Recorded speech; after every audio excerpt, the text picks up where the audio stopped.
Let us move on to the Pledge of Allegiance. So please join me with the Pledge of Allegiance. I pledge allegiance to the flag of the United States of America and to the republic for which it stands, one nation under God, indivisible, with liberty and justice for all. Thank you. Okay, let's go ahead and have a roll call. Elaine, if you could handle that. Yes, and let me start by apologizing. I've had really bad allergies for the last 2 days because of all the windstorms and the pollen that's kicked up, so I might be a little sneezy tonight. But we'll go ahead with the roll call. Commissioner Badesha? Yes, I'm here. Okay. Commissioner Kong? Here. Commissioner Liu, I think he had a work commitment, but he'll try to join us at 6. Chair Martinez, I don't see. Commissioner Salian? Don't see him on yet either, but I am expecting him. I talked to him a little bit ago. Commissioner Sexton? Here. And Commissioner Shreve also has a work conflict and may try to join us later. And then we also have alternate Commissioner Lingle.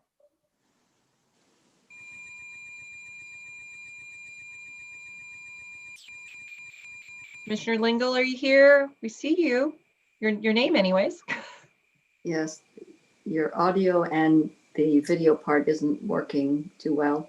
Not unless you're trying to communicate with Morse code. We hear sort of like a off-on sound.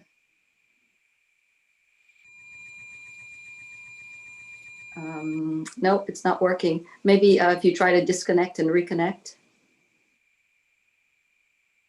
Okay, he can hear us and he's here. Okay, he's got a message. And he's working on his, yes, he's his working connection. on it. Okay. Okay, all righty.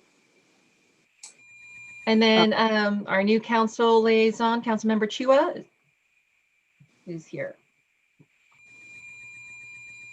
Great, thank you. At this point, can we go ahead and have our alternate commissioner seated? Yes. Okay, great. All right, wonderful. And I'm glad that he can hear us at least. Hopefully he'll get his mic working soon.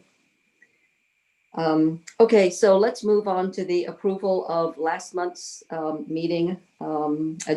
Sorry, let's move on to the agenda of today's meeting for the 20th. Do I hear a motion to approve the agenda? I can make the motion to approve the agenda. Thank you, Commissioner Kong. Do I hear a second to that? I do the second, Manpreet. Thank you, Commissioner Badesha. All those in favor, oops, sorry, we're not doing a voice voting, keep forgetting. Oh, there's Commissioner Salian, welcome. Hi, sorry about being late. Okay, well, you're here now, it's great.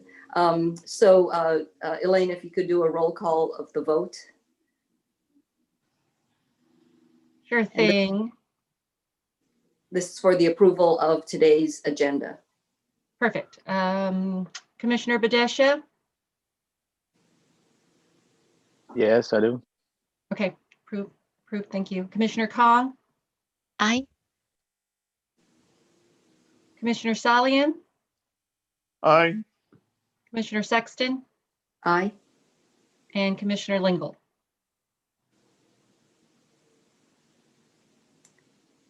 Maybe if you could type your text message to us that with an I, since we can't hear you. Oh, there you go. Thank you. Thank you. All right, so the motion passes and we can start on our agenda right after we approve the minutes for last month's meeting, the December 16th meeting. So do I hear a motion to approve, or first of all, is there any discussion for the meeting minutes? I just, you may have caught the typo. I think there's one small typo where Commissioner Lingle's name is spelled incorrectly on that. But okay. I think it's pretty clear who is being referred to. there. Okay, do I hear a motion to approve the meeting minutes of December 16th? Aye.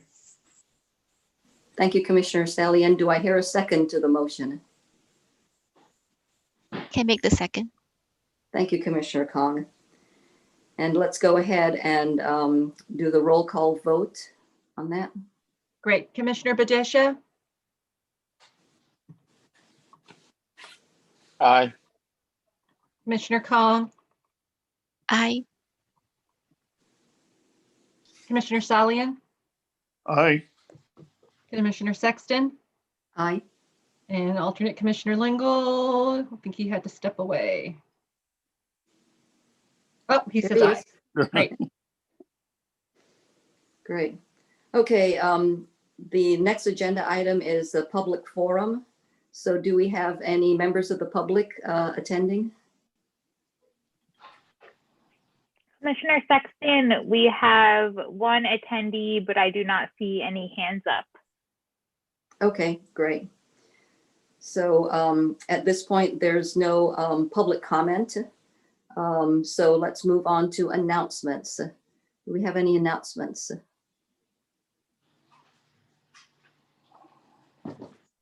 Sure, I was thinking if you wanted to take a couple of minutes and quickly introduce yourselves to Councilmember Chua so she can get to know the commission, and then Councilmember Chua can introduce herself. Okay, thanks. That's a good idea. Commissioner Kong, would you go ahead and get us started with your introduction? sure. My name is, full name is Chia Ling Kong. Feel free to call me Ling. My family and I have been part of the Milpitas family since the end of 2006 until present. I am a full-time engineer with Intel Corporation, and I've been with the company for almost 24 years. And I have two children who attend Milpitas Public Schools, and I've been the city commissioner here on this Energy and Environmental Commission since 2018. And part of the role from this commission, I also attend the South Bay Odor Stakeholder Group on behalf of the city. And I am an avid environmentalist since I was very young, since a teenager, and conservation and protection of the environment is something that I take and hold dearly to my heart. That's my quick intro. Thank you, Commissioner Kong. Commissioner Salian, would you like to introduce yourself to Councilmember Chua? Sure. My name is Chris. Last name is Salian. I've been here in Milpitas since 1985. And I have 3 grown-up children. They all graduated and they're working right now. And I have 2 grandchildren. And I love this area, Milpitas. I just hope that it goes back to the way it was, because there are a lot of changes happening in here. And by profession, yes, I'm an engineer too, but right now I'm retired. I think at the age of 71, nobody wants to have people working for them. That's Thank you it. very much, Commissioner Salian. Nice meeting you, Commissioner Salian. Commissioner Badesha, could you do your introduction? Sure, I know Chua for a bit. So anyway, my name is Manpreet Badesha. I've been living in Milpitas for last 24 years. I have 2 kids, one in mid school, another one is in law school. And I'm working in a company where we make medical stuff. I'm a operation manager, managing their manufacturing piece, and serving in this commission for last, I believe, is 2 years, and happy to be here, and it's great. Thank you very much, Commissioner Badesha. Commissioner Lingle, could you introduce yourself? Your mic is on. Okay, there we go. Hey, hi, I'm Chuck Lingle. Let's see, I've been here about 20, 21 years here in Milpitas in the Bay Area for, a lot of my life. I work at Intel. I am a director of research and development in graphics research. Let's see. And way back in 2012, 2014, I realized that, boy, nothing is going to change. Nothing's going to help this global warming if I don't start doing something about it on my own. And so back then, 2014, well, actually 2012, I resolved, okay, by 2023, I'm going to be oil-free. And it's coming up on 2023 pretty fast, but making progress, just basically, trying to eliminate, gas and oil,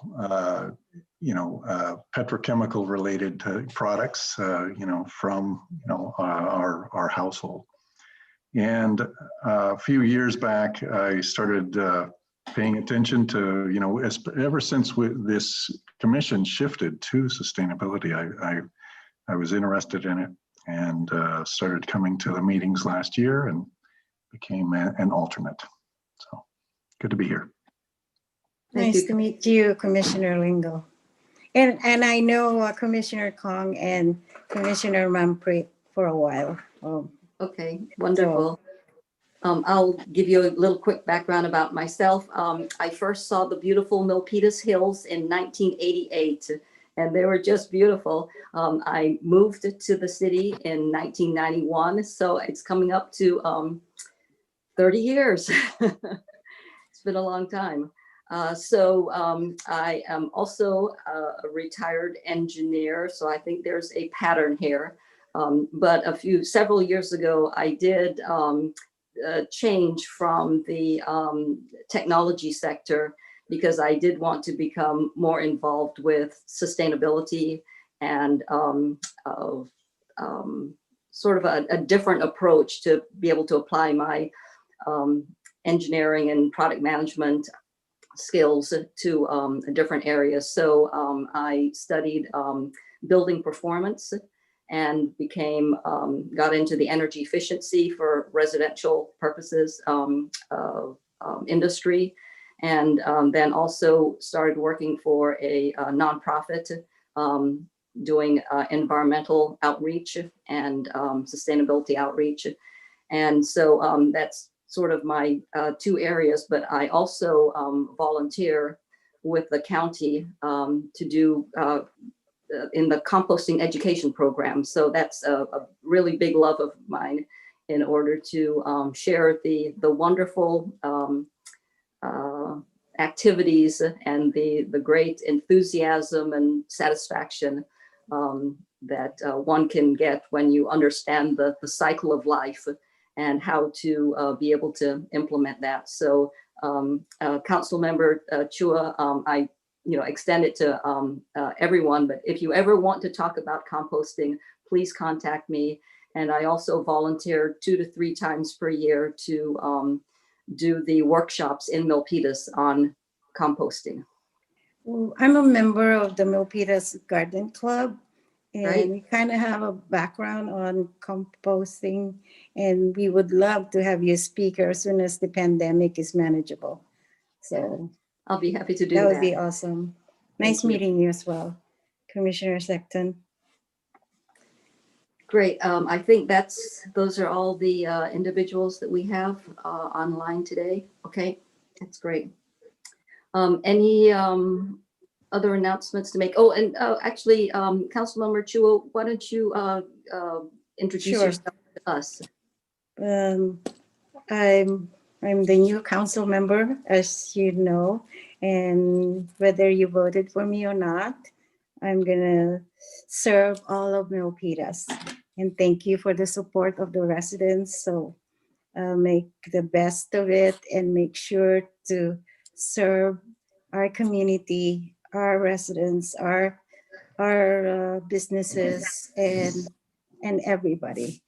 My daughter, I've lived in Milpitas for 33 years. My daughter went to to Milpitas High, where she met her husband on Bowie, and she went to UCSF and Stanford and got her doctor of pharmacy, while my son-in-law went to West Point, where he got his ME.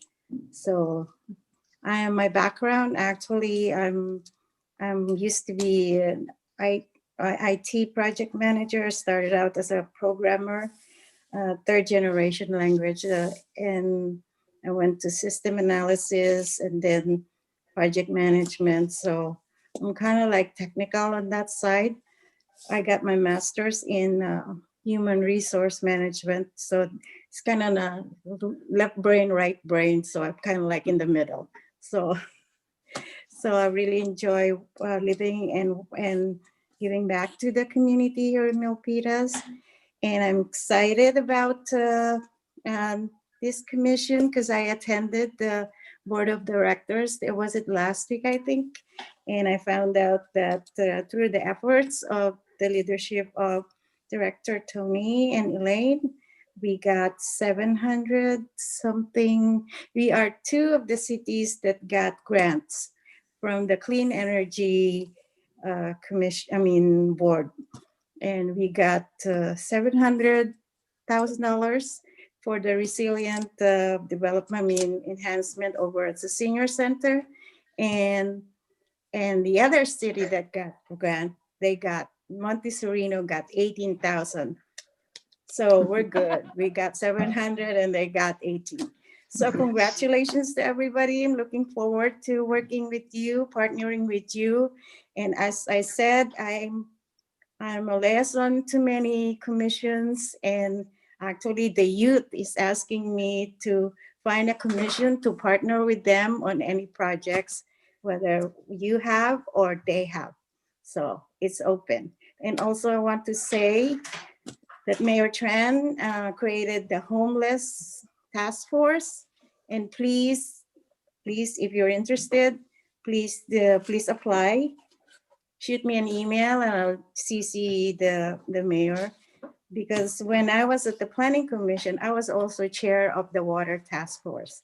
And Director Tony was our liaison. And actually, I remember it vividly. I think he started on his first day and her first week, and the director of Public Works resigned. So he was like that was an experience, right, Tony? So anyway, thank you. Absolutely. Thank you, Yes. Councilmember Chua, for saying that. I love to say you and I go way back. So thank you for being Yes, way back. So anyway, so half of you I know very well. So thank you, and looking forward to seeing you every week. Is it every month or every other month? Every month. Every month. Oh, okay, great. Thank you. Thank you. Thank you so much for joining us. All right, let's move on to business items. So our first agenda item to discuss is planning for Earth Day 2021. Elaine, would you like to go ahead and kick that off? Sure. I think the commission had started some conversations at the last meeting about specific efforts the city could do to recognize Earth Day or provide inspiration to our community to take action on Earth Day. So I think we just wanted to open it up for a more robust conversation today. I think there were some ideas about sharing events, virtual events for Earth Day. We think we still will be in the virtual event space, and listing different virtual events that people could participate in. I think Commissioner Sexton, you also suggested maybe short little videos that each commissioner could produce, highlighting a sustainability action and encouraging residents to follow suit. And then just other ideas, I think, are open for the table for what you guys want to discuss and what ideas you have. So I'll just kind of turn it over to a kind of a free brainstorm for you all. Great, thank you. I have a question as to whether commissioners, you think, and of course, if the staff thinks that it would be possible for other residents to be able to submit, like maybe, you know, a 15-second video so that it can be all incorporated into one. Because the reason that I thought about that is that on the street that I live on and I walk by, there's actually quite a few electric vehicles, including, you know, like an Audi EV, as well as I think I've seen a Tesla Model Y, and, you know, it's like lots of interesting EVs along here. And it would be great if some of those residents would be willing just to, you know, do a very short video to say, you know, why they chose that or what they enjoy about their electric vehicle. But I didn't know whether the staff had the capability to be able to both receive that kind of large file and stitch them all together. And, you know, I guess it's more of a, you know, bigger job to when you're having to put together lots of different video pieces. Correct. So I don't know if we have the capacity or the bandwidth to splice a bunch of videos together to create a large one, but we can look at, I don't know, this one also almost to me speaks to a potential partnership with the Youth Commission, Councilmember Chua. Maybe there's some TikTok video contests that they can run. That's what you kind of struck me when you said 15-second little videos. I was like, oh, that's TikTok. Not that I don't really know TikTok. I only know of it, but maybe that's something the Youth Commission might get into as well, seeing as they're more social media savvy than I am. But that could be an option. I did a couple projects with the Environmental Society of Milpitas High School. So they're really into Earth Day and they're really into the environment, because we did the cleanup of one of the mobile home parks here. And we did a cleanup of parks, the parks on another year. So I can connect with them as well. And also with the youth, they're actually in their planning stage for the projects for like you guys are for the 2021, and this would be a good partnership with them. I'll bring it up in our next meeting. Okay, I think that's a great idea because the youth are definitely much more savvy with dealing with video footage than I know I personally am. I mean, you know, maybe some of the other commissioners have more experience at that. But, you know, all I know how to do is press the record button on my smartphone and then press the stop button. I have no idea how to make it smaller or to add things together. Yeah, maybe we can do a little bit of research and maybe could create like a YouTube channel where people can just upload their own little videos and people can just watch it. So I think there's some. Yeah, that leads me to the question of, does the city have a little media agreement waiver or whatever that, you know, basically when someone provides you with a photograph or a video footage that, you know, they basically, you know, allow the city to use that material. We have, for Milpitas, we have a photo release form that we have parents sign whenever we have photos of children. I think we also apply that to adults too, but let me check on the videos. Okay.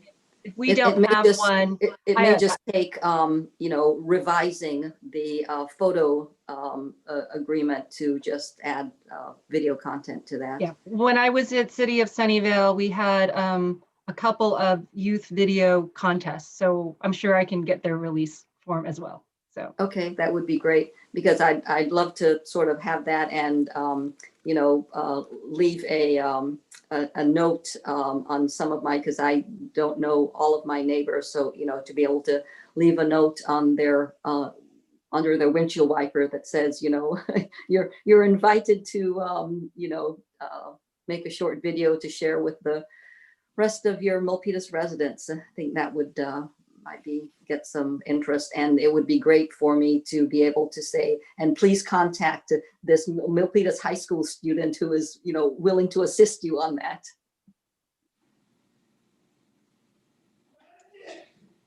I do want to raise a question regarding logistics, because Earth Day for this year is actually April the 22nd, which happens to be a Thursday.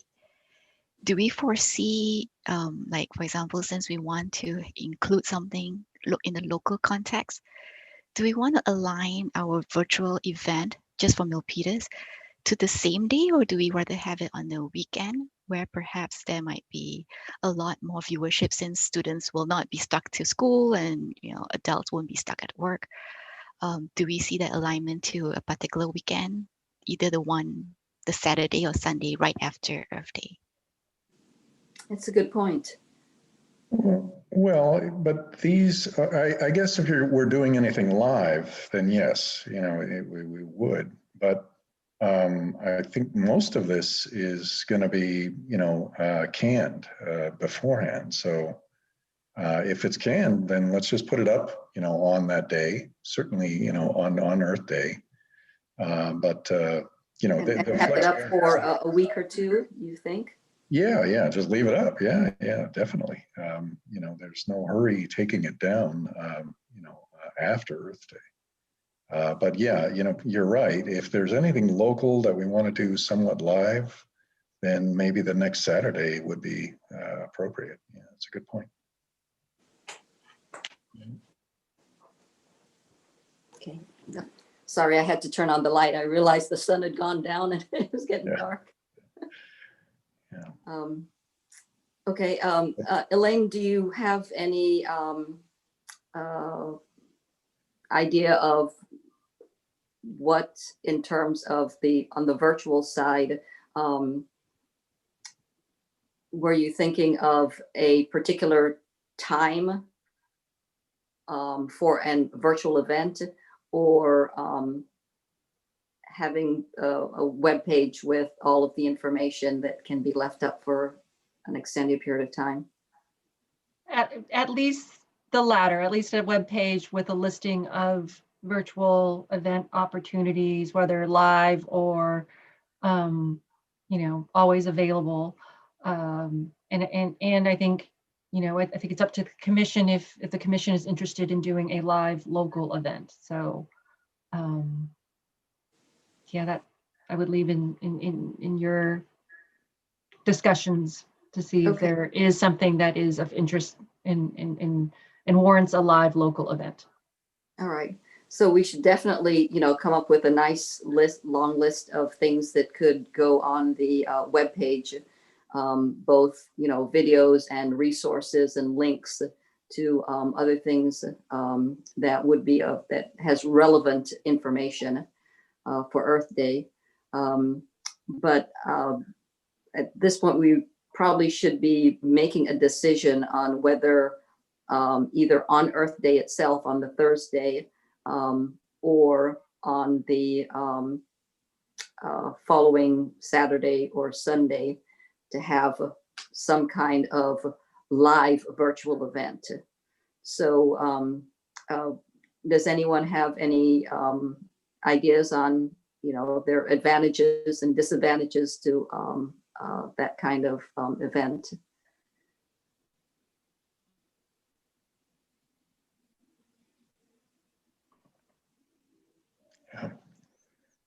I've never actually put together any kind of a live Zoom event, so I do not know. I don't know if, this would be, it would have to be something like a panel.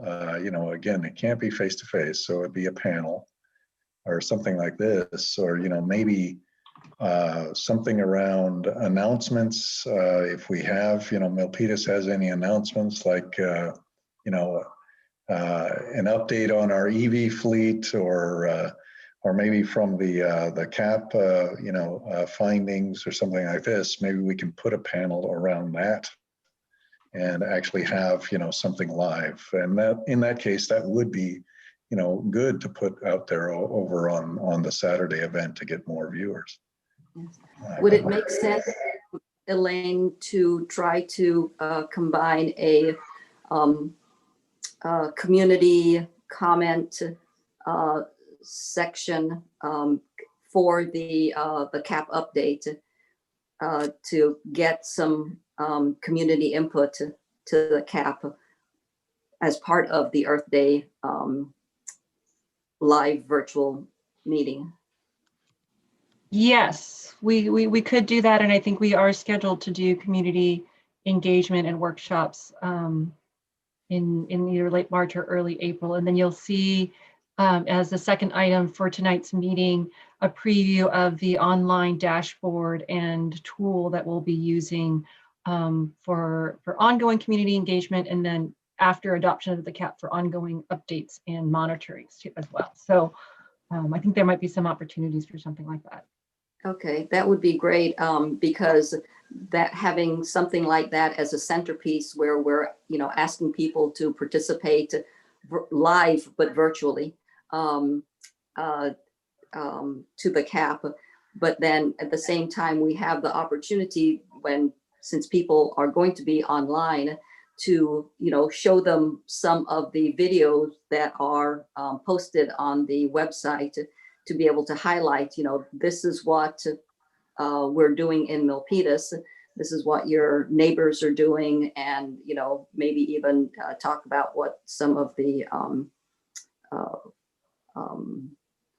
departments are doing in terms of the great news about the grant from Silicon Valley Clean Energy to upgrade some of the sustainability features of the senior center and things like that.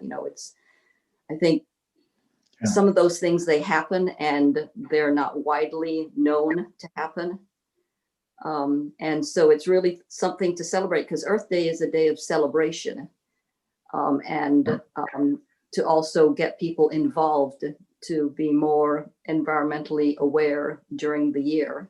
So if they know that things like that are going on, then we should definitely highlight that and tell people about it so that they can feel good about what's going on in Milpitas.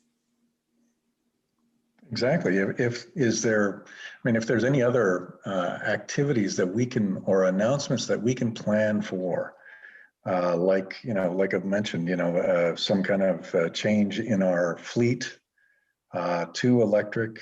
I noticed that, again, if there is something that the city can do to, do more to enlist green gardeners, again, is there something that we can plan? We have 3 months to get ready, so there's not much time. But if there is something that we can plan to announce, then let's try to think about that as well. Yes. Really make a difference in this. Do we know of any sort of for our city, the Parks and Rec Department? Are they sort of doing any tree planting or any upgrades for water usage or anything like that? So let's see, tree plantings. We had a community tree planting planned last week, or last year for Arbor Day / Earth Day. But that had to be canceled. We don't have anything planned just because I don't know what in-person event we can do given the shelter-in-place orders. So that kind of throws a wrench into kind of in-person events like that. But we are there's some you know, as we presented before, the energy and water efficiency programs, the ESCO projects, there's a lot that will be happening. Gosh, especially leading up to April, we'll be, gosh, deep in upgrading all of our light fixtures, starting to change out our street lights, you know, actually rolling out smart water meters for everyone. So there's going to be a lot of cool projects that we can share. Definitely. Yeah, I think that would be great. People can get excited and not be surprised when things start happening. At least they know about it well ahead of time and have a positive impression of those things happening. Maybe we could put a plug in for the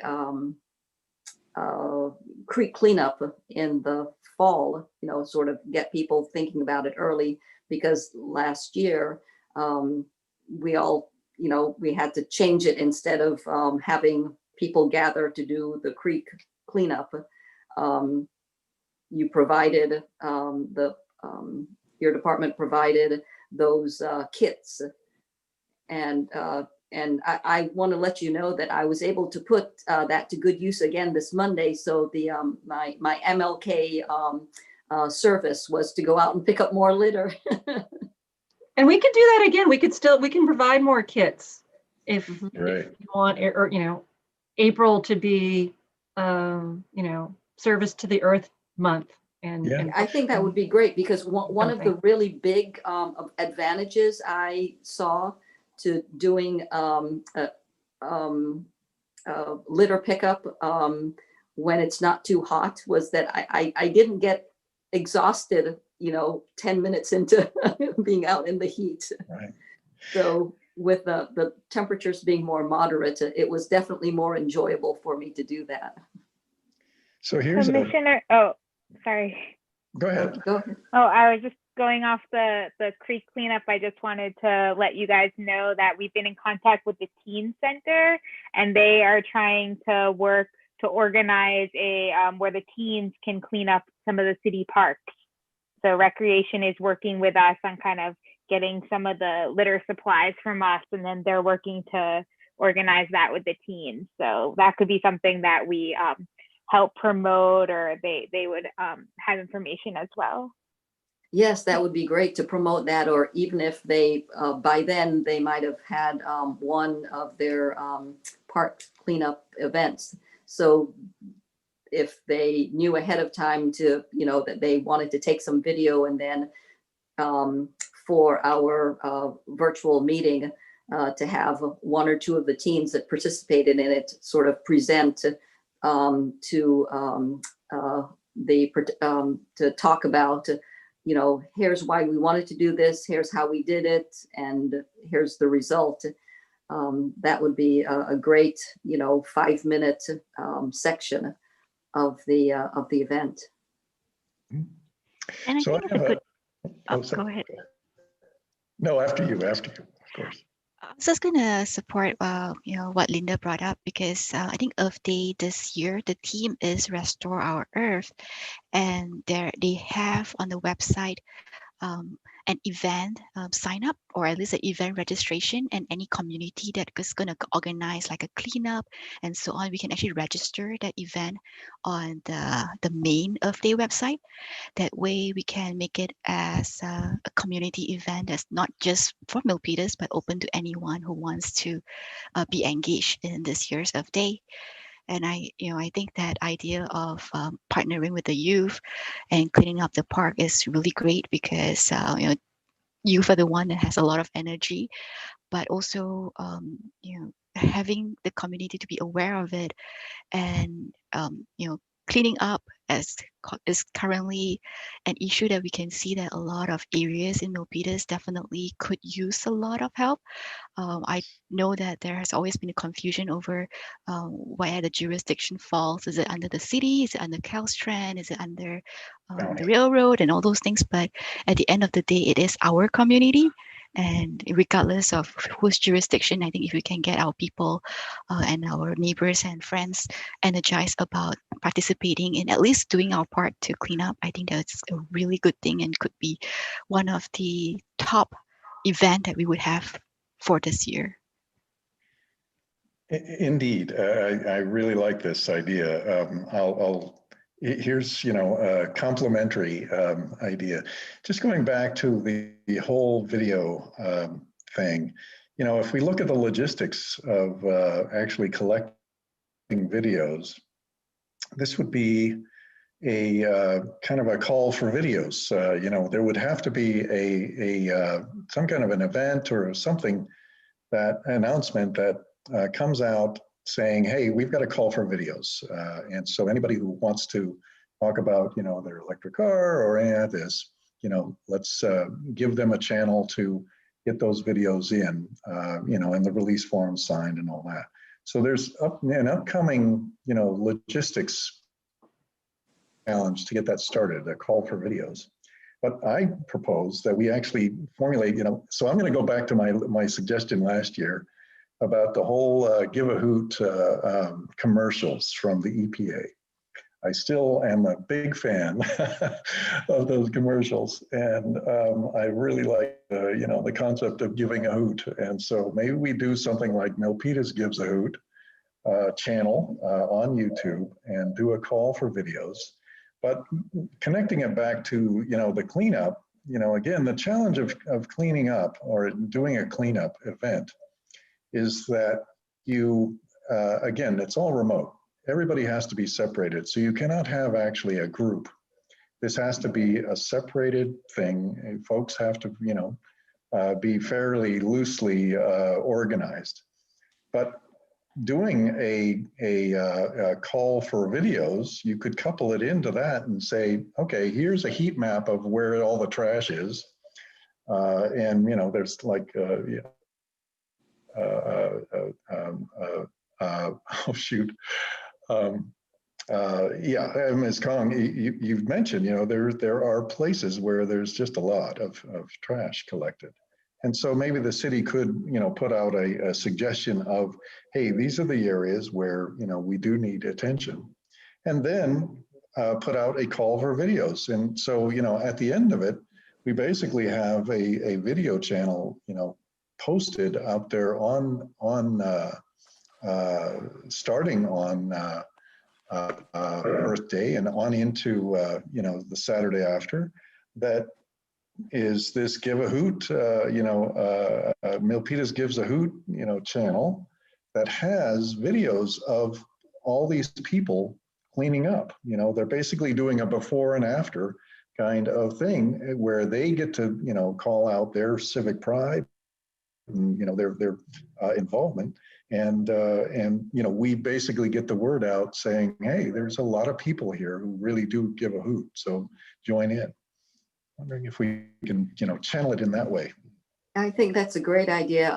I would say that if people are not comfortable taking videos, just a regular photograph also, that if they would submit a photograph, that would be great. I don't have the skills to do it, but because I have the Apple Photo app, and I, take a lot of random photographs with my smartphone. Magically, about once a week, I get a notice of a video montage that I don't know how it's put together, but some of my photographs are selected and music is added to it, and it runs for about 20 seconds showing me my photographs of different places that I've been. And even with it's just a still picture, it'll like zoom in or it'll pan the picture, and it makes it look like a video, but it's actually a still picture. That's right. Yeah. So, it's like, I have no idea how that happens, but, I have lots of these little movies that show up that then I can, send the link to my family or friends, and they get to watch a little movie of places I've been. Not that, nowadays there's a whole lot of that, but, it pulls photos from, 10 years ago or whatever, all the photographs that have accumulated on my photo reel. Yeah. So, you know, I know it can be done. I just don't know how to do it myself. Okay, I have a suggestion. Excuse me. Yes. Yeah. So I was just thinking, you know, why not the city provide with this is going back to the tree planting, that the city provide with the trees or saplings of it, and people who wants to come and, you know, take a sapling and plant it in their yard or somewhere. So then we could have a uniform kind of a trees in Milpitas, rather than having some good trees, some bad trees, and some could give you a whole lot of leaves during the fall, you know, something like that. So and then the people, since they don't um, have to spend any money, I think there will be a better response for that. It is just a thought. Yeah, Yeah. I've participated in tree plantings with the city of Milpitas some, you know, maybe 10 years ago or whatever. And we were planting in city parks at that point in time on city land. And it was good because we were supervised by people that knew how to plant the tree properly, as well as the location, so that it was appropriate to the tree that we were planting. And it was also, you know, thinking about the future because a tree grows and grows and grows. Yeah, that's true. So there's a lot of thought that has to go into planting a tree, and then of course maintaining that tree to so that it doesn't die. And so I would, you know, I've certainly seen organizations and cities that will give away, you know, like little tomato plants, or, you know, an annual something that's very small and easy to take care of.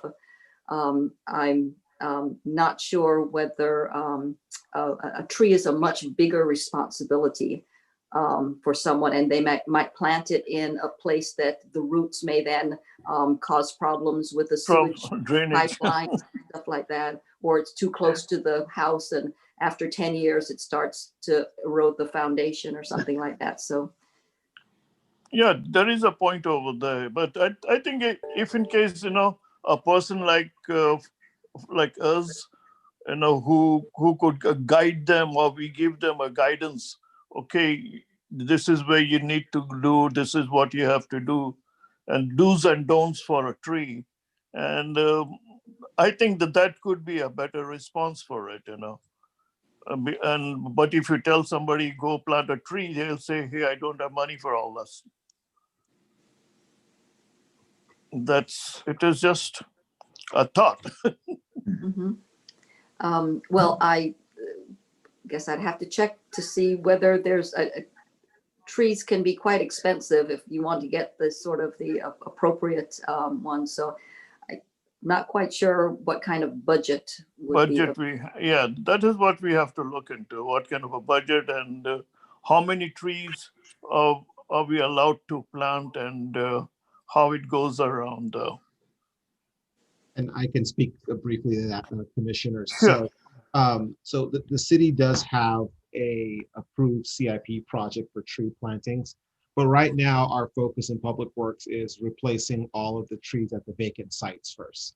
And as Commissioner Sexton rightfully put, the right thing to do with doing a community event like this for tree planting would be more at a park type area, but we're not in that place yet to start doing plantings in parks. We're still trying to wrap our head around getting our vacant trees spots done. So with financing being limited in our city as it is, we're being very selective on how we expend our resources. So this idea that you're bringing up, I think it's a great idea for the city, just not a great idea for 2021, 2021 in the COVID environment that we're in. Oh, okay. Yes, I think that would be a good idea to maybe think about doing tree planting in after COVID. Definitely. All righty. Thank you, though. Any other ideas? Commissioner Liu, I'm glad you've been able to join us. Welcome. Thank you. Sure thing. We're discussing ideas for doing the Earth Day event, both virtual event as well as things that can go on the website as resources for Earth Day. Do you have any ideas to share?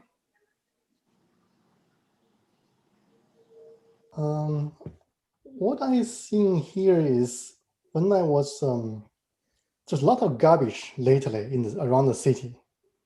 I don't know whether that's part of the scope for the Earth Day to clean up the Earth. Yes, you've hit on it, because that's exactly what Commissioner Kong, her suggestion was to do a litter pickup or cleanup project. Yes. Yeah. And we've discussed that the city can provide equipment and supplies to do that. So it's a great idea. Elaine, since the, and Councilmember Chua, since you're both quite involved with Silicon Valley Clean Energy, would it make sense, because the city of Milpitas has benefited so much from the service of Silicon Valley Clean Energy and that agency has provided, to give a recap for our live virtual event, to give a recap of, I think it's been, what, 3 years now that we've had carbon-free electricity from Silicon Valley Clean Energy, the amount of electricity as well as the amount of savings. I think the last update that the commission got from Silicon Valley Clean Energy, it was, I forget how many millions of dollars of savings that we've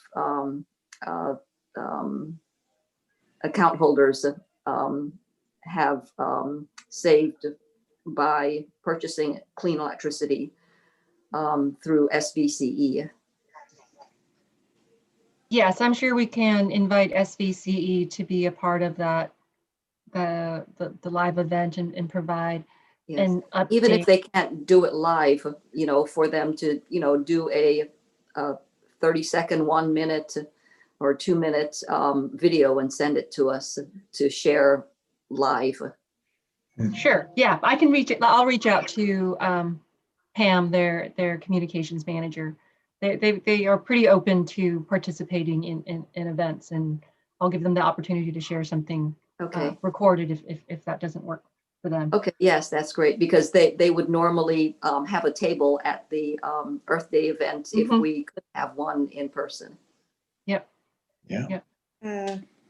And the same goes for everybody who, again, just imagining, the tables at in 2019, if we can reach out to everybody who had a table,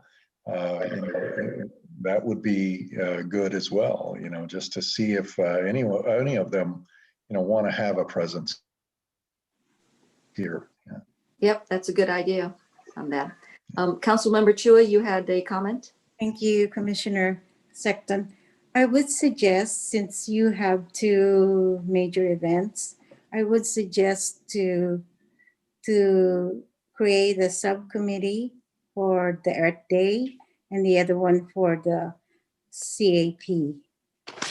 So the subcommittee would formalize what we discussed tonight, and also make a recommendations based on the what we had heard this evening. I think that would make it faster, because like somebody said, it's April, so the commission should have something by next month, and a subcommittee will have facilitated. Just my suggestion.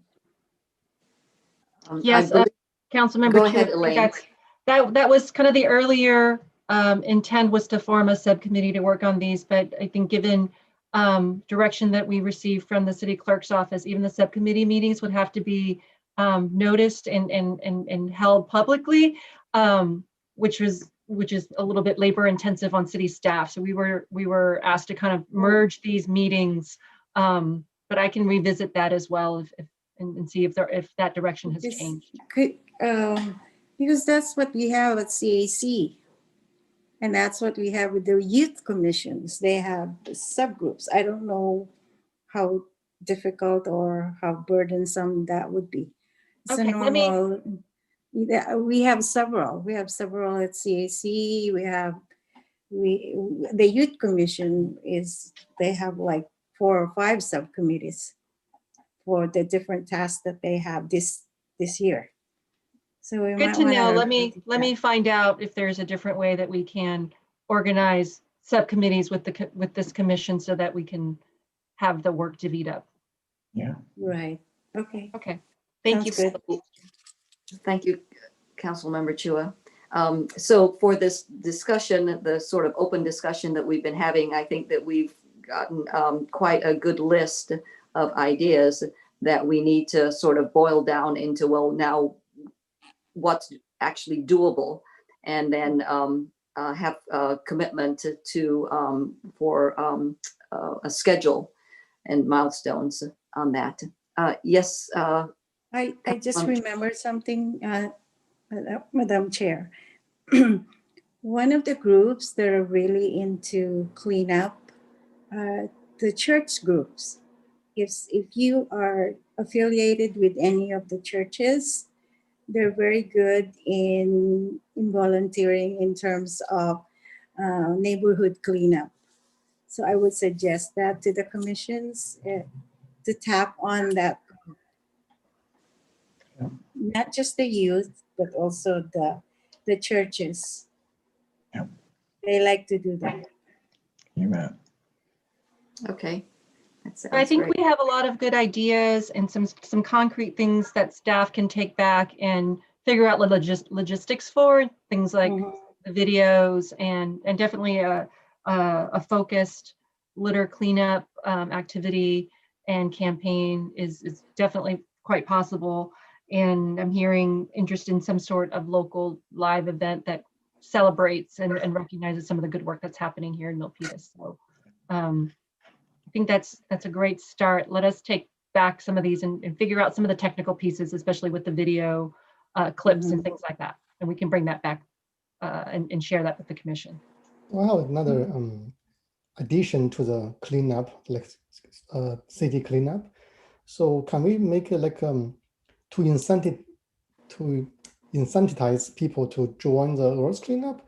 Can city offer like a spring cleanup, providing working with Milpitas Sanitation, providing some dumpsters somewhere, so people can bring their household garbage or what they collected on the street and go to there and dump there. In that case, we can tell people, oh, you can do this street cleanup. Also, you can share to your friends. Okay, you can do their household cleanup too. Yeah, Commissioner Liu, we did, the city council last year did approve a budget proposal to have some neighborhood cleanup events like that. And we're working with Milpitas Sanitation. One of the challenges is trying to figure out how to do that is COVID safe and maintain social distance. And so we're working on that. We hope to try to do something that is more like a self-serve drop-off type event later this year, or when it's safer to do big events again. But that is on our plate for this year. Okay, great. Thank you. Right. Sure. Chair. One thing. Yes, oh, yes. Go ahead. Councilmember Chua, your comment? Yes, I just want to, through the chair to Elaine, I just want to let you know that the Community Advisory Commission, they are doing a cleanup day. So you might want to work with them in conjunction with this Earth Day cleanup, because the CAC Commission, one of their charter is really in their bylaws, is to do neighborhood cleanup. So this probably a partnership with them would make it easier for everybody and more impactful to the community. Great. Thank you, Councilmember Chua. I'll reach out to the staff liaison for the CAC and Yes, and please. connect these two efforts. Thank you. Thank you. So one thing that, with last year's event, we had COVID, onset, and we kind of lost track. But back then, I was scratching my head as to how to volunteer and offer. I'm happy to volunteer if this commission is, if that's I don't know. I'm new to the commission, so I don't know, just how, that works. But if you do need volunteers, I'm certainly available. Want to help. Great. Thank you very much, Commissioner Lingle. So do you have any video editing skills? Yes, I do. Wonderful. So nice. That's great. Excellent. Well, that changes this whole game. There you go. But again, we'll have to work out the logistics of this. If we're talking about a channel that people just simply contribute to, then on YouTube, then I don't know if there's much editing involved. I just don't know, but we'll figure it out. Yeah, Okay. Certainly. Okay. Sounds good. I do want to do a time check, though. We do need to, I think, move on to the next. Yes. Yes. All right. So I look forward to seeing the sort of list of possibilities with the staff's sort of layer of understanding of what is possible and what's not, because we definitely want to make it as involved as possible with reaching out to as many residents as we can, but we don't, of course, we don't want to overwhelm the staff, because we know that you're busy with lots of other responsibilities too. So got to strike that balance on that. Okay, great. Thank you very much. Okay, let's move on to our second business item, and that is the Climate Action Plan update regarding the online dashboard and community engagement tool preview. That sounds interesting. It's going to be super interesting. And actually, I'm going to ask IT if they can. Okay, here we go. Our consultant team was in the wings, listening in, and they're all being added as panelists as we speak. I think I have waiting for. That should be it. Perfect. So, good evening, commissioners and Council Member Chua. The second item is focused on the Climate Action Plan update. If you all recall, at our November meeting, we introduced the consultant team, which consists of Ascent Environmental, as well as Kearns and West on the communication side, and KLA, who is focused on developing an online Climate Action Plan dashboard for us. Kind of given where we are with kind of community engagement and needing to do most of our community engagement virtually, what we're looking at doing is launching this dashboard earlier than originally anticipated. We had first envisioned kind of the dashboard coming towards the end of the project, of being a communication tool to communicate about what the update to the CAP is, what the new strategies are, and how to continue to engage the community after the CAP update was adopted.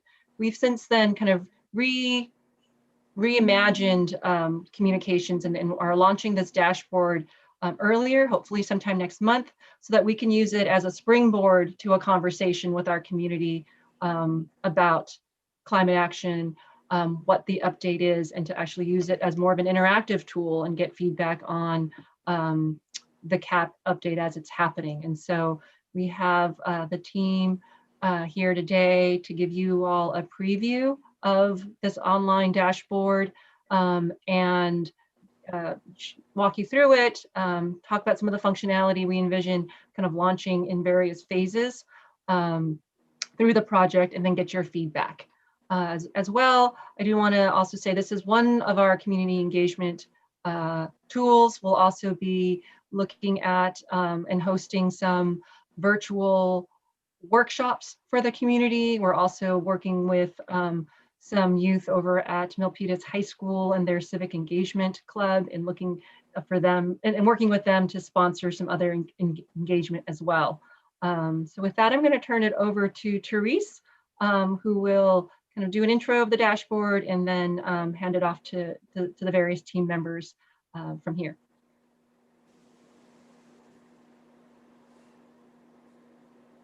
Hey everyone, thanks for having us with you this evening. We're excited to show our dashboard to you, and I'm excited that we get to launch it a little bit early. I think it's it's great that we have a tool that is so flexible. Certainly COVID has required a lot of change of plans, and so we're glad to be part of the earlier public engagement. So I'll share a little bit about what the dashboard is and its value as a communications tool, and then we'll do a quick tour of the dashboards, including what we're starting to build out for Milpitas. I was a municipal sustainability director for several years before I joined KLA. I created climate plans, prepared several greenhouse gas inventories, and meant to do many an annual report and never seems to get to them. And I started to think to myself, how useful were these PDFs and spreadsheets to an average community member? Was I bringing them into the conversation, turning them into supporters? Or was the PDF just getting printed and put on a shelf somewhere? So KLA's dashboard is really designed to close this gap. The dashboard serves really two roles in climate action and sustainability planning. It provides increasing transparency and accountability to community members, but it also provides a platform for ongoing community engagement.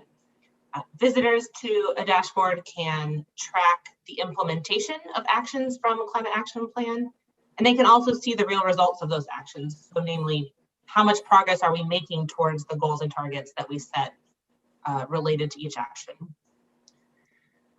So when KLA builds out a dashboard, we use storytelling, images, data visualization to pull community members in, to inform them certainly, and to build support for the city's actions. But ideally, engaging with the dashboard also spurs behavior change through specific calls to action, providing a pretty simple answer for a question that I know as a sustainability director I heard all the time, which was, what can I do? I know I'm speaking to a lot of people who want to know the answer to that question, what can you do? So giving this to community members also in the form of a simple call to action is really powerful. So through the dashboard, the climate action plan document, the greenhouse gas inventory results become really dynamic. The information is up to date, it's interactive, it's really easy to share. And so we think that's one of the values of the dashboard as a communications tool. But what we like is that this dashboard, as Elaine mentioned, can be used before, during, or after the climate action planning process. So for Milpitas, the thinking was, as Elaine mentioned, to use this dashboard early as an engagement tool. We can spotlight the calls to action that are already on the city sustainability page website, and also offer a place for community members to learn more about the plan and engage in the planning process. Once the plan is done, the actions will all be added in a digestible format that allow community members to track the implementation of the different actions and see the results. And it will also make it easy for the city to prepare reports based on the updates that have been made throughout the year. I have one of my core team members here, Julie Masters, is one of our managers that supports all of our dashboard clients. So as part of the license that you'll have with KLA, we'll offer a number of support services, including social media support to drive traffic to the dashboard, potentially creating blog posts, keeping the data updated, to provide content that's fresh and relevant and keeps people coming back to the dashboard, keeps people engaging with city and community information. So that's an overview. I'm going to ask my other colleague, Mike Steinhoff, to take the reins and walk us through the demo site that we've started building for Milpitas. I do want to point out a couple of things about this site. It's a work in progress, so you'll see the basic structure and how it can be used to communicate with community members, but there's still build out that we're doing, data that we're collecting. So we're kind of at the beginning stages of building this out. And I also want to point out something that's a little unique about the dashboard is that we really write this for a general audience. We're trying to simplify information that can be technical to make it easily understood by all members of your community. So we use a lot of images. We really focus on kind of a clarity of storyline. We don't bog it down with all the information that might be available. And we try to stick to a 6th to 8th grade reading level. This is really to make it easy for your community members. There's always an opportunity to have more technical information, especially to a commission like this with all the skill sets that you bring. But you'll notice that in the themes and the storylines that we do try to keep it pretty simple. So I'll hand it over to Mike and we'll have a little bit of time, I think, hopefully to answer questions after he shows you some of our, the Milpitas site and some of our favorite features of other sites. Great, thanks, Therese, and thanks everyone for having us here this evening to show you what we've been putting together. Therese said that this is a work in progress, and I jumped on the meeting a little bit early, and it was really encouraging to hear all the great ideas that you guys were having for things that you want to do around Earth Day, the videos, and lots of ideas for ideas that you want to get out there and get into the community. And I think hopefully what you'll see through this is there's really a lot of potential for using the dashboard for just those purposes. It really is, a new way to communicate that we find that local governments often can't do with their normal city websites that are really designed for getting public documents out and those sorts of things. So we can really do a much more education focused and engagement focused experience to get people participating and making Milpitas a more sustainable and resilient community. So I'm going to bring up my screen, and as we go through this, like I said, your ideas for other things that we can be building it out. We had the basic structure and a few things that we've pulled together from our research, but things like the retrofits at the senior center and all the great work from SPCE, those metrics and storylines that you want to be communicating. That's great information for us, and just listening to the first part of the meeting gave me lots of good ideas for how we can continue to build this out and have really sort of coherent narratives throughout the site that don't quite exist yet, but I think you'll see the pieces starting to come together, and again really look at the potential. So what we've got here now is just the homepage. Your kind of standard welcome. You'll notice it's a very clean interface. The site itself is designed to be maybe not so much minimal, but really let people kind of focus in and not get overwhelmed by too much information at once. But as you scroll down, it has the structure of tiles, and we can define these tiles around any kind of a theme that we want. So the different areas of the cap, the different plan areas, whether it's promotion of clean energy, reducing waste, the vulnerability assessment that's coming, sustainable transportation. So however we are kind of framing those big buckets of ideas, we can build this tile structure around that to match. And each one of these tiles is then, we try to give people a quick hook, something interesting to say, hey, I didn't know that fact about waste in the community. I want to dive in here and learn a little bit more about what's happening. So you dive into the tiles, and again, we can reinforce that same hook here. We can have maybe a little bit more of an expanded message to start off one of these, and then just scrolling through,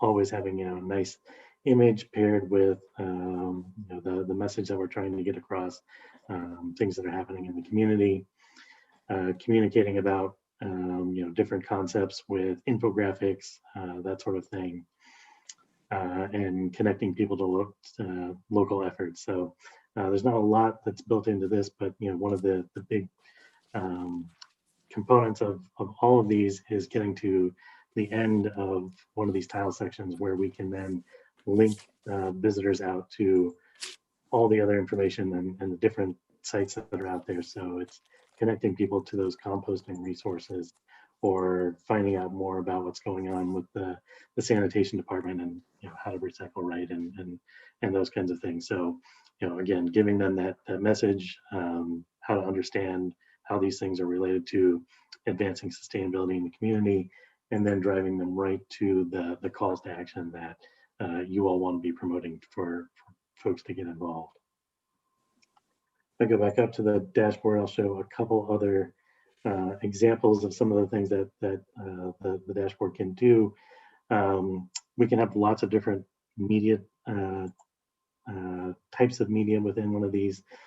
So if we want to embed videos, here is a YouTube video from the Valley Water about where does the water come from. We can embed nice videos, whether it's from YouTube or Vimeo or some other channel. We can put those right in the dashboard. And again, I think there's some really good opportunities from what I heard in the beginning of the presentation there. Linking folks to these sort of fast facts can be a good way to throw in a little. Here's a quick factoid that maybe did you know about this, what's going on in the community. This can be a good way to link people out to an external resource, or I think in another place I've got it where we're highlighting a related plan of the city of Milpitas. So we're here talking about this cap, but did you know that there's also this pedestrian plan that's coming together, and that's relevant for learning how to get involved here. So we can use these different elements to highlight the other things that are going on in the city. Again, trying to always have nice visually engaging things that go along with the information, and again, always ending with calls to action and how to get involved. I do also want to highlight, I know just because we've got sounds like a lot of folks that are involved in Silicon Valley Clean Energy. We can always drive people right to that, how you can help and how you can get involved. And actually, when you hit those jump links, it will automatically scroll. I didn't do anything on that scroll, so it brings people to those specific points right in the dashboard. So if you wanted to be promoting, oh, hey, by the way, where can you find out about the SB CE rebates? You can have that link that's going to go right to that point, and then connect them to those resources. So a lot of ways to use the dashboard as sort of that bridge to bringing things together.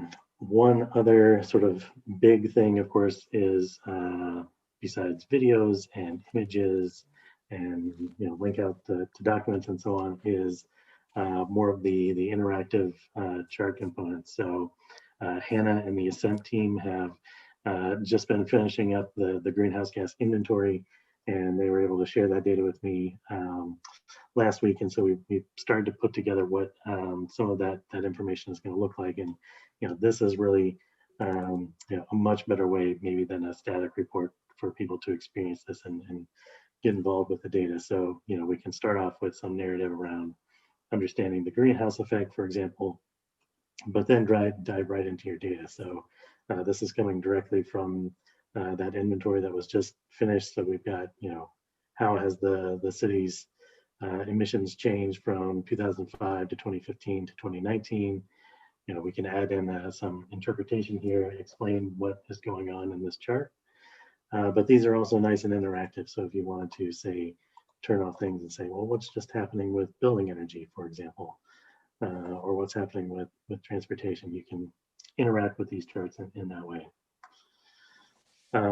Some folks also want to dive in and maybe use these charts in their own presentations, share it with, share it on social media, or even, download the data behind it. So all the charts, you can grab that as an image, a PDF, and share it with folks through social media, or whatever the public may want to do with that information.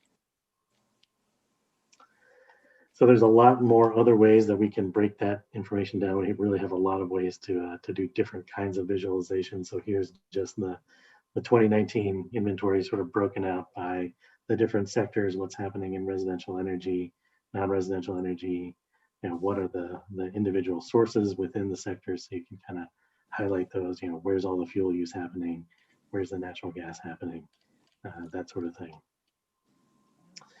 But then also we want to pull apart some of these things and get at some of the deeper stories about what's happening in Milpitas. So, for example, really highlighting what's been going on with SVCE and, the cleaning of the electricity supply. So, we can pull out things from that story about, like, well, electricity has been hovering around, 50 some, 60 some percent of our total energy use. But now in 2019, with the much higher participation rates, electricity is only accounting for now 22% of all the GHGs, as opposed to 64%. So we can really kind of tease out some interesting stories here and highlight what's working in the community.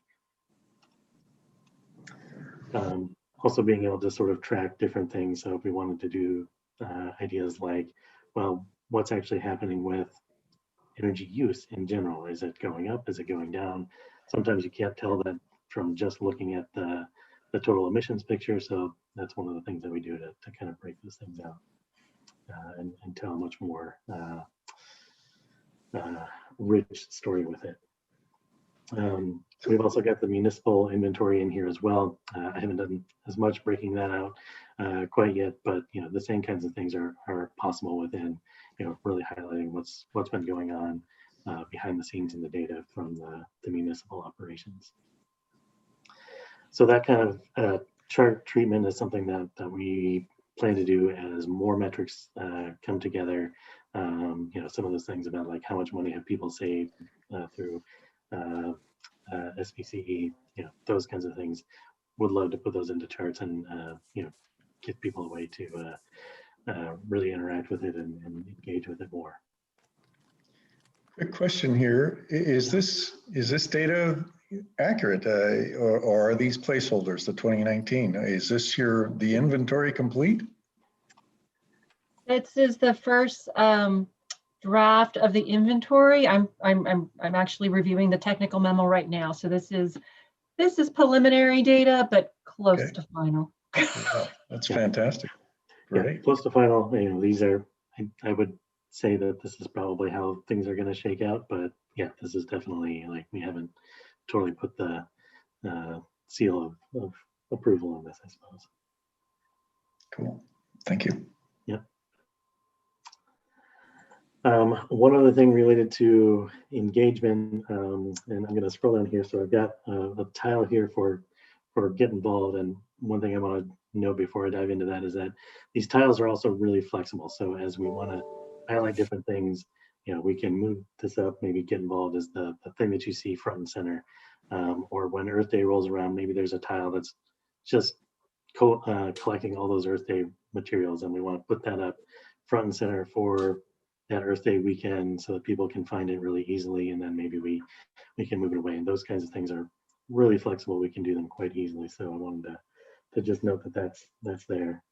But in terms of getting involved, a few things that we're planning on doing, of course, is having ways to sign up for the appropriate newsletters to make sure that people know about meetings and ways to get involved in sort of more interactive aspects of pulling the CAP together. And then one thing that this is sort of a quick example of, we've been playing with some different platforms in terms of ones that we can maybe embed and give folks an opportunity for either ranking different actions or commenting on things. We haven't quite figured out what's going to be the best platform to do this with. Ongoing conversations with Elaine and her team, but there's pros and cons to a lot of them in terms of how do you log into it, what kinds of questions that you can ask. But this is something that we'll be getting figured out here pretty quickly, and hopefully providing a good way for people to give us feedback, but not having to send them to lots of different websites to answer surveys and that sort of thing. So those are the big components that we've got put together in this dashboard now for what's happening so far. Again, we'll be pulling this, fleshing this out a bit more, and having those points for engagement going forward. The next part that I did want to highlight is thinking a little bit more about what happens beyond that engagement period, and when we get to the sort of post-plan time period. So what I'm going to do is actually showcase Sunnyvale right around the corner from you all.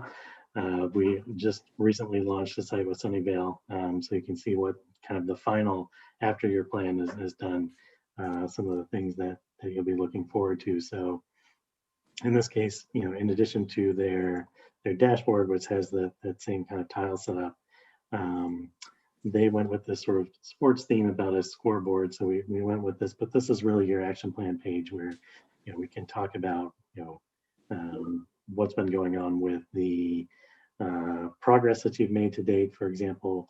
But really one of the big pieces of this component of the dashboard is this action plan table. So all the things, after you've gone through all the engagement and gotten your plans figured out, we have a way to build these kind of tables. And, instead of, again, people having to read through this in a long PDF document, they can sort of expand and contract the different areas, read about the different actions that you're considering. We can have different kinds of information in these in the columns of this table. So whether it's the timeline, whether something is in progress, co-benefits, that sort of thing, maybe cost as one, depending on what we want to showcase. So this really is a nice way to kind of build out and present that plan, and also use that as a tool for showing things coming together, as things get completed, and check those off and give folks a place to actually see what the status of the plan is. One of the other ways that you can check on seeing what the status of the plan is, we also try to even make links that go back into other parts of the dashboard. So, they've got this play for increasing solar PV. Well, we can link back and send people right to that place in their dashboard. Here's the metrics, here's what's going on, here's the latest on solar installations in the community, or whatever that metric is. So we can have those kind of linkages, and again, be driving traffic right to where we want. You'll notice that link went straight to this location. So these can also be a really great way to share these things on social media. So maybe every time a chart gets updated, we can send out Twitter, Facebook, whatever, and again, not just send people to a website and then, oh, I have to dig and find the information, but actually send them specifically to some piece of information that we want them to know, that we want them to share with their neighbors and friends. So a lot of opportunities here for getting different kinds of information out. The one other thing that I want to highlight, which Sunnyvale, because they just launched back in February, they don't have too many blog posts yet, but we do have a feature here for highlighting, being a place where you can post events. So, we're just pulling their sustainability themed events from their city website, and giving people more of this curated list of events here that they can, sign up for, and find the Zoom meeting links and so on. Some of our other clients have really also used some of the other features here. So it's not just an events, but a blog publishing platform. So this can be a great way, you've got those little messages that you want to get out. The city of Encinitas has done some really great stuff, really creative ways that we've been able to help them with, and they come up with a lot of great things on their own for doing things like, how to have a zero waste holiday, those kinds of messages. And, again, just giving you a platform to have these more fun, creative ways to help people get involved in sustainability in the community. So there's really a lot of options there for, I was thinking of the blog post when hearing about, well, we want to have a place for all this Earth Day information. So maybe that becomes a blog post and we can have it there, and people can always go back to it and find those resources. So I just ran through a lot of stuff really quick. I'm going to stop there, and I'm sure folks have questions and thoughts. And I know that we're up against, I think, the end of the meeting. Is that right, Elaine? Or do we have time for questions? No, I think we have time for some questions. Okay, that sounds great. I think questions about the functionality of the dashboard and the benefits of it would be great. If you've got feedback on what you'd like to see there, I don't know if you'd want to send that to Elaine separately, or ideas or suggestions of content would maybe be better in an email. What do you think, Elaine? Either or. I think we can probably open it up for a few minutes, and then if it seems like there's a lot of feedback, then we'll try to end before 7, and folks can send me their additional feedback offline. Commissioner Sexton, Commissioner Liu has his hand raised. I'm sorry, could you repeat that? I just said that Commissioner Liu has his hand raised. Oh, okay. Great. Thank you very much, Linda. Commissioner Liu, do you have a comment? Yes. So first of all, I think this website looks fantastic, very clean and easy to navigate. Thank you. I got 2 questions. First question is, how is the data updated? Let's say we start with publish this website, and do we update that on a quarterly basis, a yearly basis, and who is updating that website? That's the first question. The second question is, I see in the data here shown on the website, they show the previous achievement. Let's say we reduced the 71% of the waste. We increased, let's say, clean energy by 21%, for example. But I didn't see the data where they shows where are we meeting the goals? Are we on track to meet the goals, or are we lagging behind? Yeah, that's it. Thank you. Yeah, great questions. So on the first one, I would say as the data is available, we would want to do the updates. Inventories, they do happen, not on a super regular basis. There's often a couple of years lag.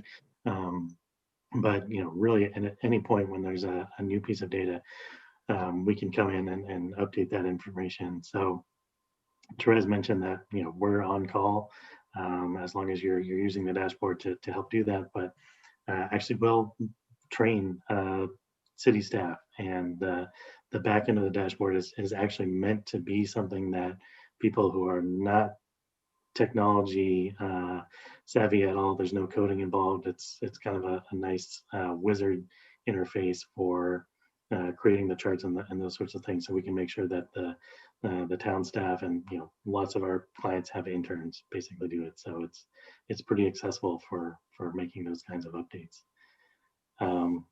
On the second question, in terms of getting to goals, that's a really good point, and I think we can look at some of the ways that we've done that within Sunnyvale's site. I'm just trying to think of some different chart options that we've had. Sorry, I'm just trying to remember where some of these might be. Yeah, so we've got different kinds of visualization options. So maybe a target is getting to 100% clean energy, and this is how they've been going actually with the SPCE supply. So actually, we could probably just copy this chart right over and use it. But there's a few different ways that we've shown getting to targets in that way. Actually, yeah, and I think we'll work on adding that piece in terms of getting to statewide targets, as well as Milpitas continues to work on the CAP update, we'll have specific Milpitas targets in each of the different areas as well. So that piece will definitely get kind of built out as we continue with our process. Okay, thank you. Any other questions or comments from commissioners? I had a question. So I see on the Sunnyvale, layout, you have scoreboard and, the dashboard.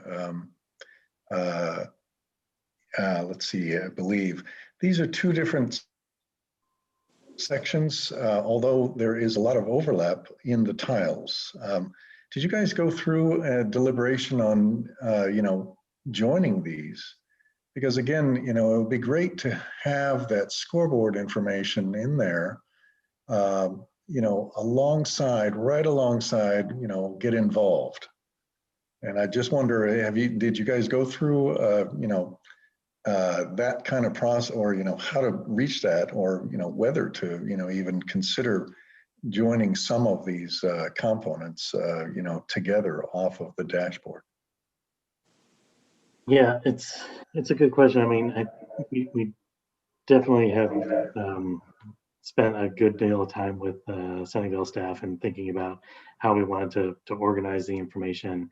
Some of it ends up being kind of duplicative, and it's hard to piece out, like how much, talking about building energy versus decarbonization, and how much of that belongs with buildings versus energy supply, and there's obviously going to be some amount of overlap to get the concepts across. So where we need to do that, we can reinforce and say, oh, look, there's another part of the story over here in building energy that's related to other you're there. Yeah, so we can link people back and forth, rather than trying to put everything all in one place, because again, we want to try to keep it a nice sort of clean interface that doesn't get people overwhelmed, but have those ways that you can navigate to it and find more.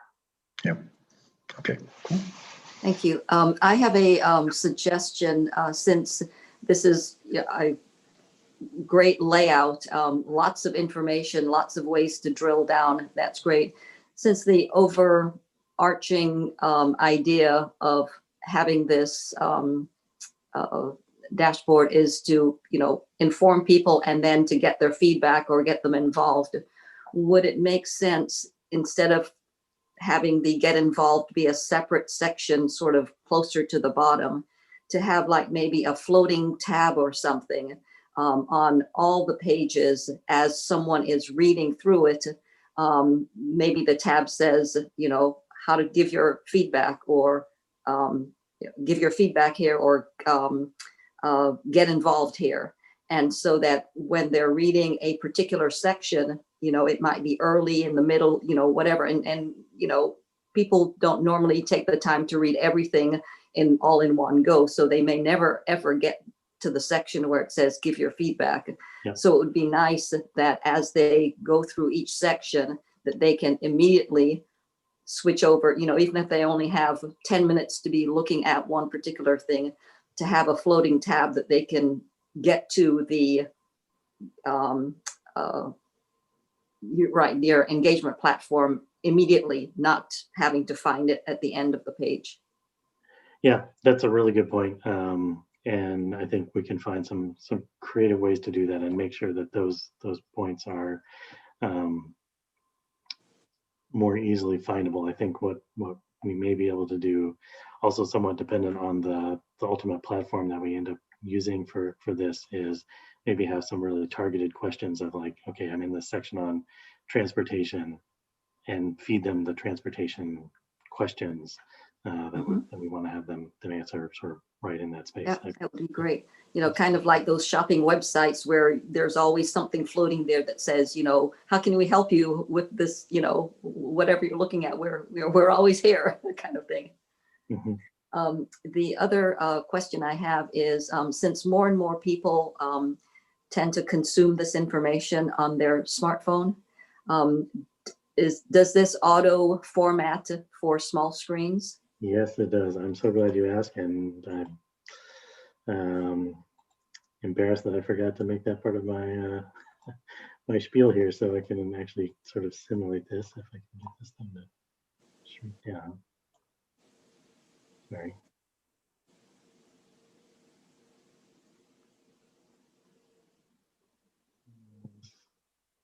It doesn't want to move.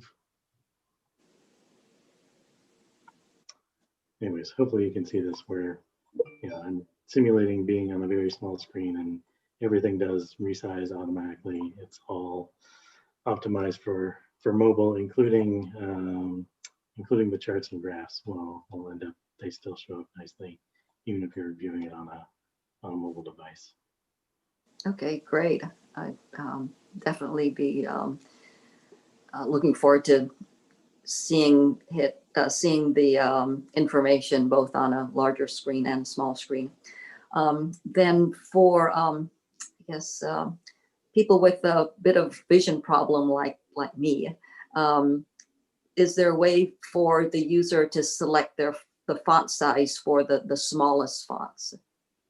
Unfortunately, there is not. We don't have that level of control. I mean, you can always sort of zoom in and make things bigger that way, but no, unfortunately, we don't have a function for adjusting the font size, and that's actually one of the tricky things about the mobile interface and making sure that everything resizes correctly. It kind of forces us into having all of those font size standardized. So yeah, hopefully zooming in we'll be able to make sure to support folks that do need a little extra help in that regard.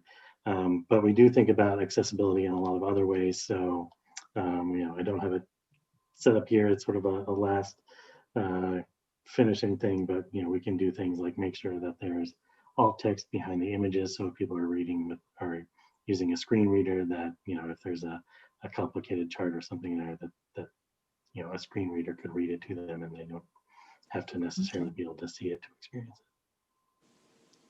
it. Okay, that's great. I do like on your charts where the cursor hovering will, you know, highlight certain sections. So that's nice to be able to have that kind of highlight feature. So that's good. Commissioner Sexton, I'm sorry to interrupt, but Councilmember Chua informed me that she has to leave at 6:55. And she's got a report out to share with the commission. So if we want to just jump over to do that, and we can come back for final questions. Okay, sounds good. Yes, Councilmember Chua, please go ahead. And if you have any comments for the dashboard, that would be great also. I have the same comment as you, Commissioner Sexton. I have eye problems too, and I can't barely read the font. So that could be enhanced, I think, in the future. It's so tiny, I can't read it. And that's just my comment for now. And for my council report, Mayor Tran introduced a commission structure change, meaning there's no longer a term limit for commissioners. If you've been in this commission for a while, I know there's like a 3-term limit then, but now we are changing that commission structure because we don't want to lose committed and dedicated commissioners. That's why we're doing it. So there's no longer a term limit for commissioners. You can stay, please stay as long as you want. Now, Vice Mayor Montano introduced the initiative to revitalize Main Street. So that's another good project.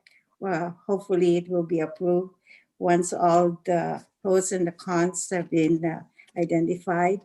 And for myself, which is really in line with this commission, I think, I've introduced the initiative to beautify Milpitas. And I think the cleanup projects with the CAC and the youth, and I think that's part of Beautify Milpitas, and that's what you're doing right now. And also, like I said earlier, the homeless task force is please, if you're interested, please apply or email me and then CC Mayor Trent. We're forming that now. Also, another task force or subcommittee that you can apply now is the Measure F task force. This is it's an oversight task force for the funding from Measure F, which was approved by the residents last November. That's all I have for now, and have a great meeting and good presentation. And thank you to all the commissioners and also to Elaine and Tony. And see you next month. Thank you very much, Councilmember I have to Chua. rush to another meeting. Okay, bye. We understand. Thank you for your time. Thank Bye-bye. you. Okay, great. So we can get back to Mike. Any other comments regarding the dashboard? Let's see, I had one, just a real quick one.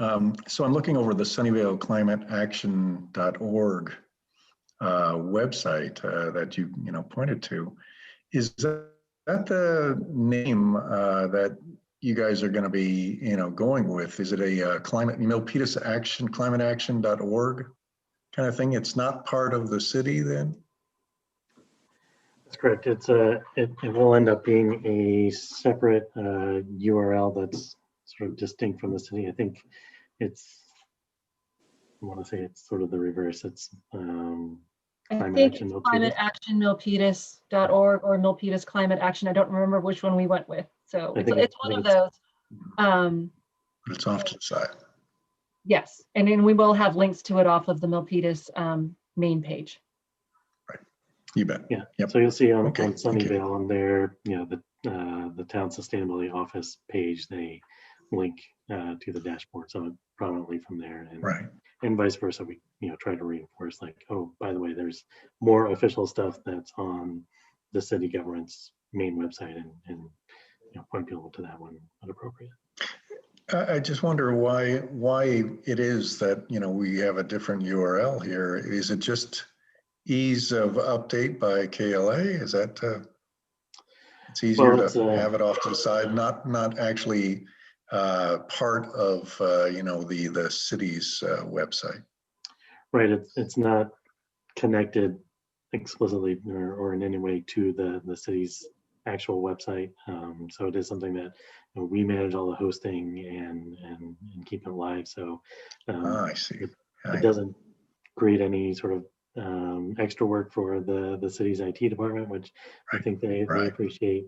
Yeah, that's the reason why.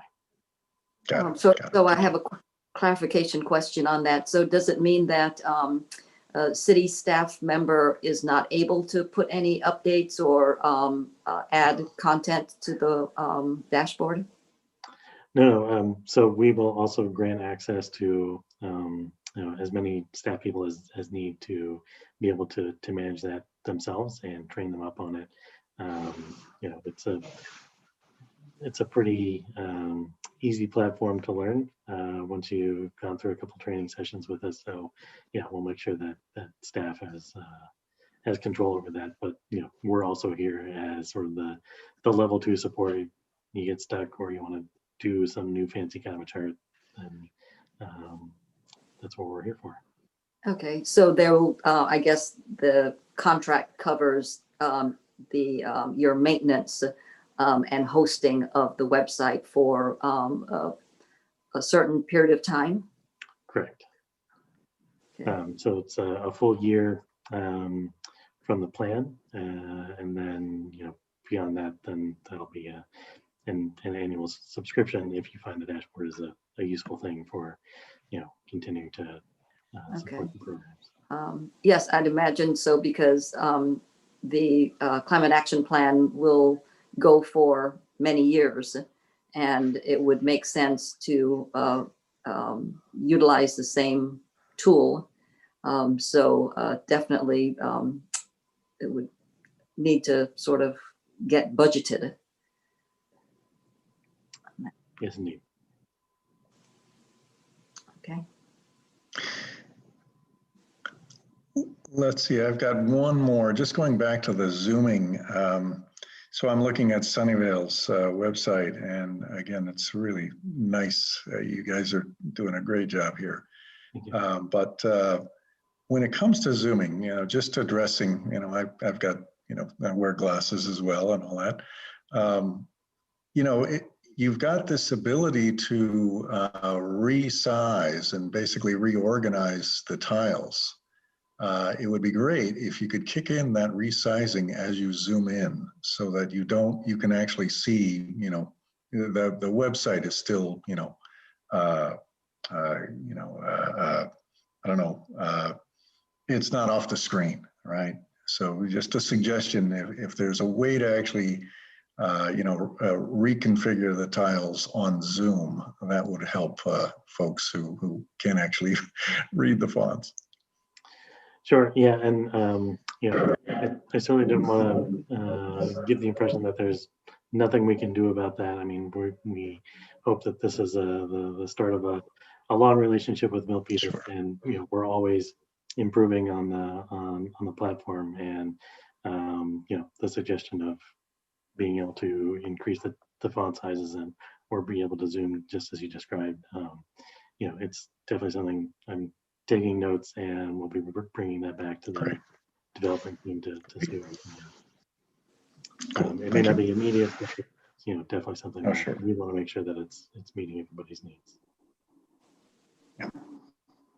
Any other comments, Commissioner? I've got a few that I'll send directly to Elaine. They're very small ones, like the photo of the bin, the recycling bin and the compost bin and the regular garbage, to maybe try to find one that shows the proportions or the volumes, just like what we're trying to do with the garbage carts, is that the garbage portion should be the smallest bin, and not the largest one. So anyway, Elaine, I'll send you a list of sort of minor suggestions for content like that. That's all helpful feedback. We're trying to tell a story, and so anything that you spot is helpful. Thank you. Okay. So speaking about additional comments, do you have like a pre-release that we can access after this meeting? Because I think if we have a chance to go through some of it on our own, we might be able to provide additional comments, because this website that you've just shown us is not yet live, right? Correct. It's not yet live.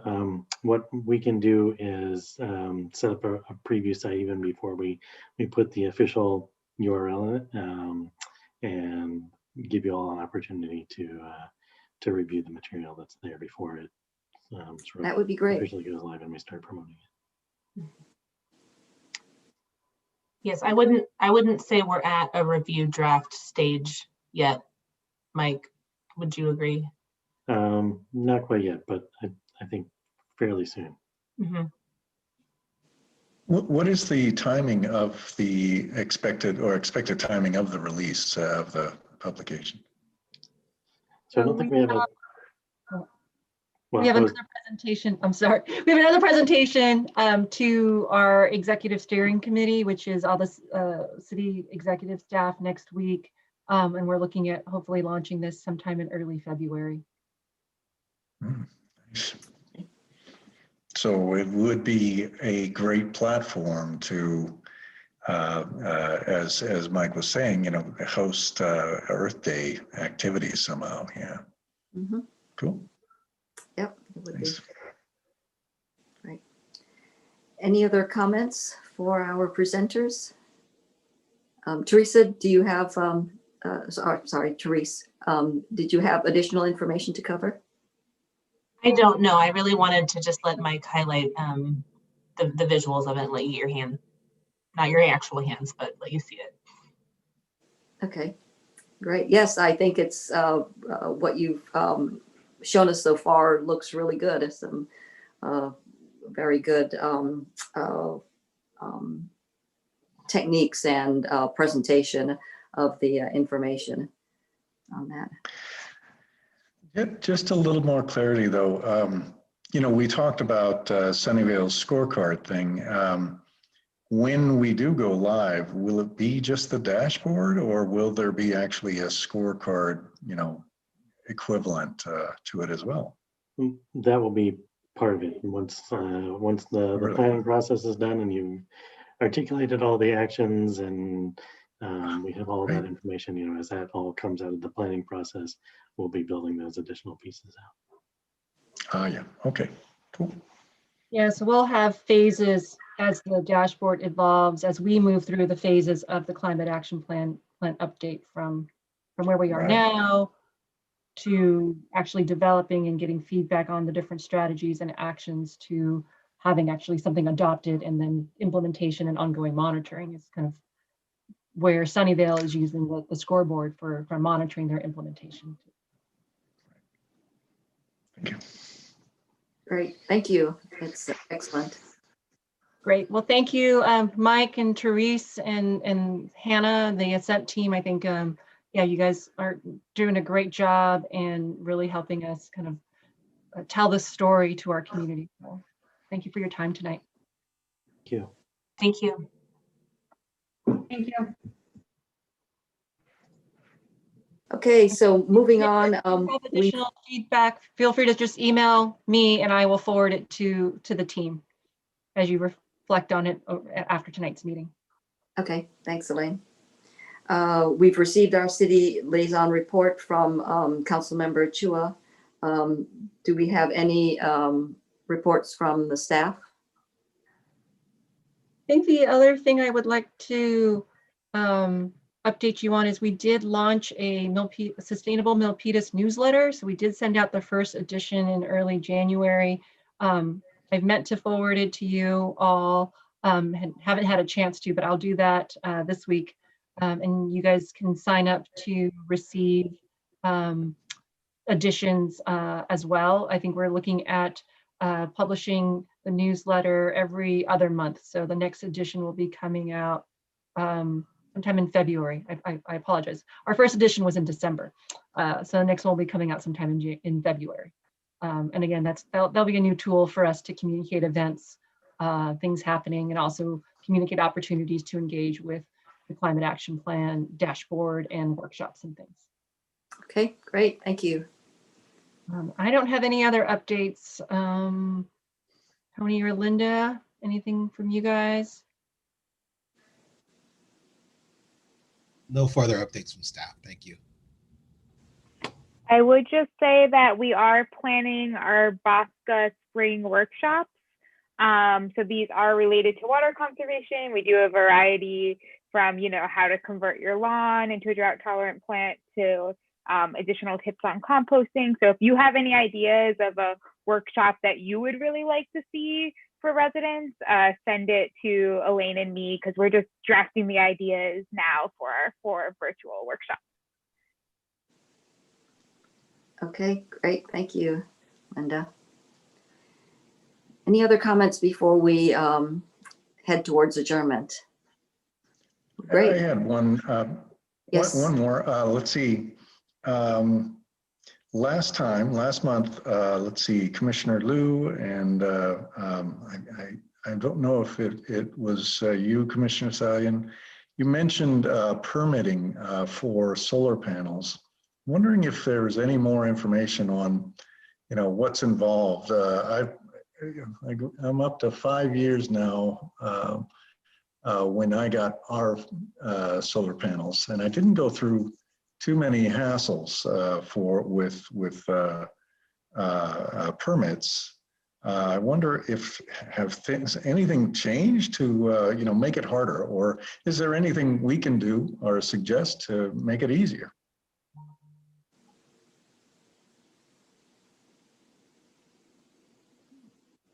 So Commissioner Lingle, I had offered, and I haven't had a chance to yet, but I'll reach out to the building department to get some information from them on what our solar permitting process is, and I'll share that with the commission, just so you guys are aware of what the process is. Fantastic.